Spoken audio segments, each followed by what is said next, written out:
નમસ્કાર મિત્રો, સ્વાગત છે તમારું મારી યુટ્યુબ ચેનલની અંદર। મિત્રો, હાલમાં સોશિયલ મીડિયા પર કીર્તિ પટેલ, પ્રકાશ ખત્રી, સચિન મકવાણાના જે વિડીયો વાયરલ થઈ રહ્યા છે તેને લઈને એક વિડીયો બીજો વાયરલ થઈ રહ્યો છે। તો તમે આ વિડીયો કન્ટિન્યુ જોવો, ચેનલ પર નવો હોય તો ચેનલને સબસ્ક્રાઈબ કરો, તેથી તમને આવા જ નવા વિડીયો જોવા મળે સૌથી પહેલાં અમારી ચેનલ પર। તો મિત્રો, બને એટલો વિડીયોને શેર કરજો।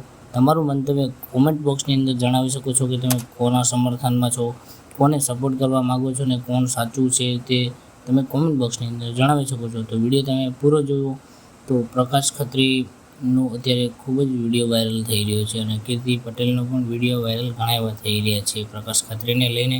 તો જોઈ લો તમે આ વિડીયો કે શું કહે છે આ ભાઈ, તો વિડીયો તમે પૂરો જોવો। તો જય માતાજી। અને ભાઈઓ, આપણે અત્યારની બ્લોગ નાખ્યો નહીં અને બનાવવાનો હતો પણ આલતુ ફાલતુ નહીં।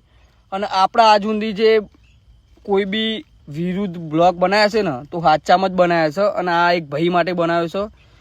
ભાઈ જેવો ભાઈબંધ છે આપણો સચિન મકવાણા, મતલબ ઓળખતા જશો, ગોગાનો લાડલો ઇન્સ્ટાની આઈડી છે ભાઈની। અને ભાઈના આજથી બે અઢી વર્ષ પહેલાં કેસ થયેલો અને ભાઈ જેલ કાપીને આવ્યો છે સેન્ટ્રલમાંથી। એ ભાઈ પર એવો કેસ લગાવેલો કે ભાઈએ બળાત્કારનો કેસ લગાવેલો, પછી માનહાનિનો કેસ લગાવેલો, પોસ્કો લગાવેલું, ભાઈને 4 થી 5 કલમો લગાવેલી ભાઈને અને ભાઈને જેલમાં નખાયેલો। પછી 4 આ રીતે આ પોસ્કોની 4 કે 5 કલમ લગાવેલી, પોસ્કો સિવાય 4 કે 5 કલમ લગાવેલી કે આ કર્યું અને ભાઈ નિર્દોષ છૂટ્યો। કારણ કે નિર્દોષ જ હતો ભાઈ, બરાબર, પહેલાંથી નિર્દોષ હતો।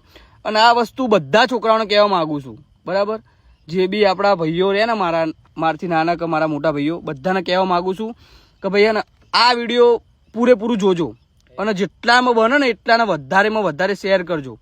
કારણ કે ભાઈ જે ભાઈ આ સચિન જોડે જે વસ્તુ થયું ને ગોગાના લાલા જોડે, એ કોઈ બીજા માણસ જોડે થવું ના જોઈએ।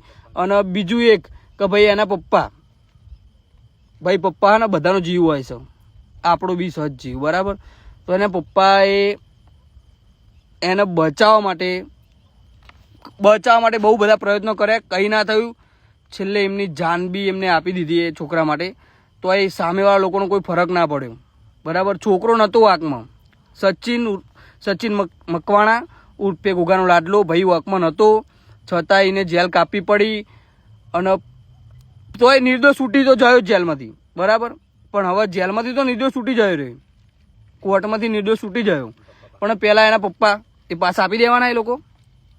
આ અમેવાળા લોકોને કહેવા માગું છું, પોલીસ પ્રશાસનને કહેવા માગું છું કે ભાઈ સબૂત કે તમે એમને એમ બધા ગુના દાખલ કરી દીધા હતા, એ લોકો જોડે કોઈ પ્રૂફ હતું કે એ લોકો એ ભાઈએ પૈસા માગ્યા હતા કે છોકરીને ફસાઈ હતી કે છોકરી જોડે કંઈ હા કે ગમે તે કર્યું, બરાબર। ભાઈ કાયદેસર નિર્દોષ છૂટ્યો છે, બરાબર। તો એ ભાઈને આપણે એટલું કહેવા માગીએ છીએ કે ભાઈ હું તારા પૂરેપૂરો સપોર્ટમાં છું, મારી ઠાકોર સમાજ તારા સપોર્ટમાં છે, 18 વરણ તારા સપોર્ટમાં છે।